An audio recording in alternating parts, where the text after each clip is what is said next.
Bonjour à tous, bienvenue dans votre édition nuit. Je suis ravie de vous retrouver pour cette nouvelle formule, la nuit, sur France Info et France 24. Voici les titres de ce journal.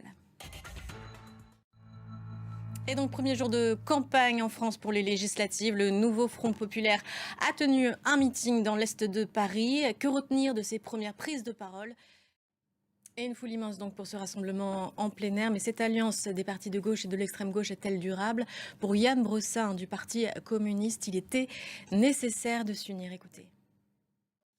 Et les personnalités du monde de la culture et du sport qui s'engagent dans ces élections. De Kylian Mbappé, qui a déclaré en conférence de presse se placer contre les extrêmes et les idées qui divisent, je cite, à d'autres sportifs ou des influenceurs du web qui mobilisent leur communauté.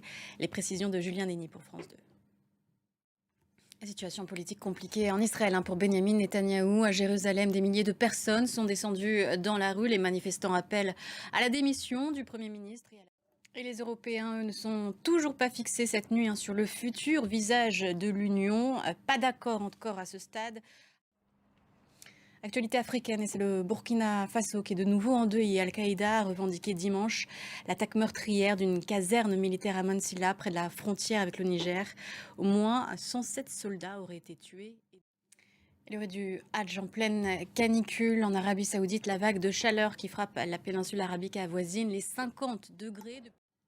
Et du foot, et la France qui a commencé son Euro avec une victoire face aux Autrichiens, mais aussi peut-être un nez cassé, celui de Kylian Mbappé, sorti avant la fin du match et dont on attend des nouvelles. Pour l'instant, aucune opération n'est programmée selon la fédération. Les Bleus, qui auraient tout de même pu mieux entrer dans la compétition. C'est la fin de ce journal. Merci à vous de l'avoir suivi. L'édition nuit revient dans une quinzaine de minutes. À tout à l'heure.